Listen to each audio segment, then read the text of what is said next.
अस्सलामुअलैकुम रहमतुल्लाहि ताला व बरकातुहू। कैसे हैं आप तमामी हज़रात? उम्मीद करता हूँ अच्छे होंगे, खैर वाफ़ियत से होंगे और दुआ करते हैं परवरदिगार अच्छा रखे, खैर वाफ़ियत के साथ रखे। आपने देखा होगा कि संसद के अंदर कई सारे बयानात को आपने सुना होगा। कई सारे बयानात ऐसे हैं जो कि सोशल मीडिया पर बड़ी तेज़ी के साथ वायरल हो रहे हैं। उनमें एक बयान इकरा हसन का भी है जो मैं आज आपको सुनवाने के लिए जा रहा हूं। लेकिन उसमें जो बयान हुए ना, वो कई सारे बयान ऐसे हुए यकीनन जिन्होंने दिल जीत लिया।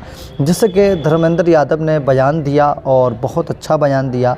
वैसे ही संभल से सांसद डॉक्टर शफीकुर रहमान बर्क साहब के पोते ज़ियाउर रहमान बर्क का जो बयान रहा वो भी एक तारीफ़ के काबिल रहा। बैरिस्टर असदुद्दीन ओवैसी का क्या कहना, वो तो हर बयान उनका बेमिसाल रहता है। वो जब भी बोलते हैं बड़े बेबाक अंदाज में बोलते हैं। और ये जो इकरा हसन हैं, पहली बार सांसद हैं और समाजवादी से सांसद हैं, किराना से। इन्होंने जो बोला है ना, इस पर अभी इस वक्त में जो बहस चल रही है ना, वन देश और वन इलेक्शन पर जो ये बहस चल रही है, इस पे ये जो गुफ्तगुएँ हुई हैं, ये जो सुना है हमने, यकीनन बहुत जो विपक्ष के जो सांसद बोले हैं, एक से एक गज़ब बोले हैं और एक से एक अच्छे अंदाज़ में बोले हैं। और बोलना भी चाहिए क्योंकि आवाम जो आपको चुनकर वहाँ भेज रही है, तो इसीलिए तो भेज रही है कि आप आवाम के मुद्दों को वहाँ पर उठाएं और जो बात आवाम के लिए नाकाबिल पसंद है आप उसको जो है वहीं से नामंजूरी उसको दिलाएं और उसके ख़िलाफ़ वहाँ पर खड़े नज़र आएँ। और वैसा ही हुआ भी। आइए पहले हम इकरा हसन का बयान सुनते हैं और उसके बाद में बात कर लेंगे। पहले आइए बयान सुनते हैं। अमल नहीं हो रहा है। हाल ये है कि मॉब लिंचिंग को रोकने की बजाय सत्ता में बैठे लोग आग में घी डालने का काम कर रहे हैं।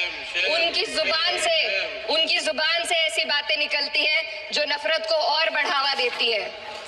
ये अशांति अब इतनी गहराई तक फैल चुकी है कि हमारे समाज के धर्मनिरपेक्ष चरित्र पर गंभीर सवाल उठ रहे हैं। साल की शुरुआत में ही कई राज्यों में दुकानदारों को अपने नाम बोर्ड पर लगाने के लिए मजबूर किया गया। इसे सेहत और सुरक्षा के कानूनों का हिस्सा बताया गया, मगर असल मंशा कुछ और थी। ये कदम खास तौर पर मुसलमान दुकानदारों को निशाना बनाकर उठाया गया ताकि उनकी रोजी रोटी पर चोट की जाए।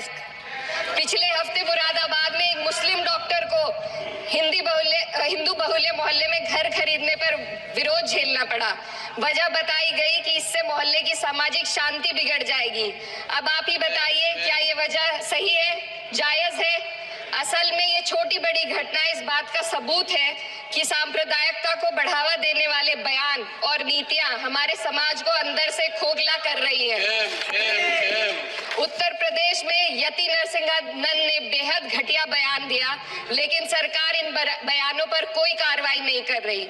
हेट स्पीच न केवल जनमानस के विचारों को प्रदूषित करती है, बल्कि इससे अब संवैधानिक पदों पर बैठे लोगों को भी प्रभावित कर दिया है। अभी हाल ही में माननीय उच्च न्यायालय इलाहाबाद के माननीय न्यायाधीश ने ऐसे बयान दिए जिसका संज्ञान खुद सुप्रीम कोर्ट को लेना पड़ा। संविधान के अनुच्छेद 29 और 30 ने अल्पसंख्यकों को उनके मजहबी और सांस्कृतिक हक दिए हैं ताकि वो अपनी पहचान को बचा सके और अपने संस्थान चला सके, लेकिन आज उन्हीं हकों पर हर तरफ से चोट की जा रही है। वक्फ जैसे बिल लाकर उनके धार्मिक अधिकारों को छीनने की कोशिश की जा रही है। आज अल्पसंख्यक समुदाय को संविधान द्वारा दिए गए अपने बुनियादी अधिकार पाने के लिए लंबी लड़ाई लड़नी पड़ रही है।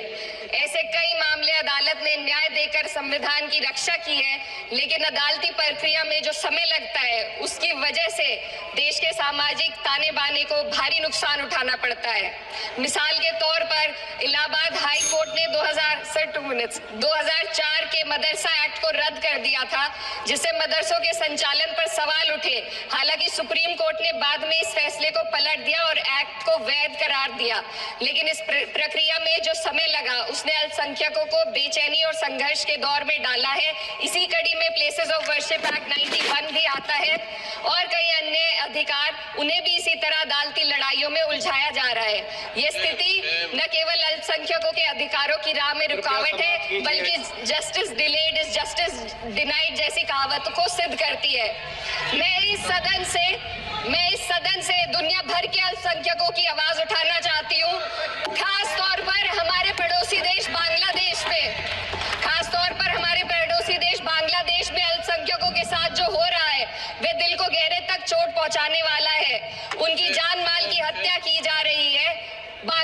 हो या हिंदुस्तान हो या कोई और देश, अल्पसंख्यकों की सुरक्षा, इज्जत और अधिकारों की हिफाजत हर सरकार की सबसे पहली जिम्मेदारी होनी चाहिए। मैं इस सदन से अपने देश के अल्पसंख्यकों के साथ बांग्लादेश के पीड़ित अल्पसंख्यकों की आवाज को एक साथ उठाना चाहती हूँ। ये वक्त की पुकार है कि हम सब मिलकर ये सुनिश्चित करें कि किसी भी इंसान को उसकी पहचान या मजहब के कारण डर कर जीने पर मजबूर ना होना पड़े। जहाँ हक छीने जाते हैं वहाँ अमन खो जाता है। ये बात हर सरकार को समझनी चाहिए। अगर हम सच में अपने संविधान का सम्मान करना चाहते हैं तो हमें नफरत और भेदभाव को खत्म करना होगा। हमें ये दिखाना होगा कि ये मुल्क हर वर्ग, हर जाति, हर धर्म और हर समुदाय का है, और जब तक ऐसा नहीं होगा तब तक संविधान की आत्मा सिसकती रहेगी। सर, अपनी बात को खत्म करते हुए मैं एक शेर अर्ज करना चाहती हूँ।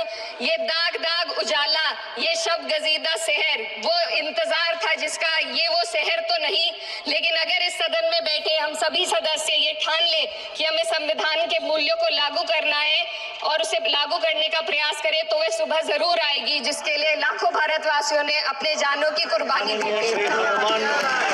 हाँ, तो ये जिसको अभी आपने सुना, आप अच्छी तरह से जानते हैं, ये कैराना से सांसद चौधरी इकरा हसन है। हाल ही में सांसद बनी है और पढ़ी लिखी सांसद हैं। आपने सुन लिया, हमने भी सुन लिया, जो कि खालिस मुल्क हिंदुस्तान ही के लिए नहीं बल्कि जो बांग्लादेश के लोगों के लिए भी आवाज़ बुलंद कर रही हैं। और जाहिर सी बात है, जहाँ जहाँ पर भी जुल्म होता है, वो चाहे किसी भी समाज के लोगों पर हो रहा हो, तो उनकी आवाज़ उठना चाहिए और उनका साथ होना चाहिए। अल्लाह करीम हम सबको अमल की तौफीक दे और तमाम परेशानियों से महफूज फरमाए।